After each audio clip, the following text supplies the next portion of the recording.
सगळं गमावल्यासारखं वाटतं का?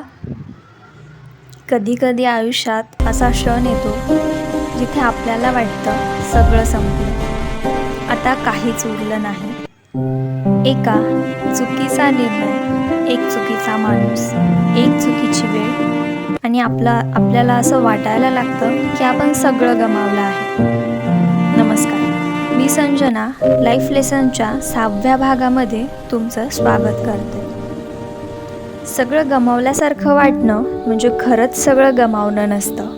आयुष्य आपल्याकडून काही गोष्टी काढून घेतं, फक्त एवढ्यासाठी की आपण स्वतःला पुन्हा ओळखावं. जेव्हा आपण एकटे असतो तेव्हा कळतं आपल्यात काय ताकद आहे. जेव्हा सगळे दूर जातात तेव्हा कळतं आपण स्वतःसाठी किती पुरे आहोत. लाईफ लेसन 6 हेच शिकवतो. नंबर 1, चूक does not equal to the पूर्ण आयुष्य. नंबर 2, गमावणं म्हणजे शेवट नाही. नंबर 3, जे तुटतं ते कधी कधी ओझं असतं.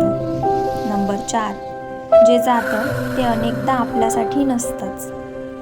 आज तुम्ही कन्फ्यूज असताल, गोंधळलेले असताल, स्वतःवर रागवत असाल, पण लक्षात ठेवा, तुम्ही संपलेले नाही. तुम्ही घडत आहात आणि कधी कधी सगळं गमावल्यावरच खरं आयुष्य सुरू होतं. थँक्यू. भेटूयात पुढच्या भागामध्ये. Bye bye. Take care.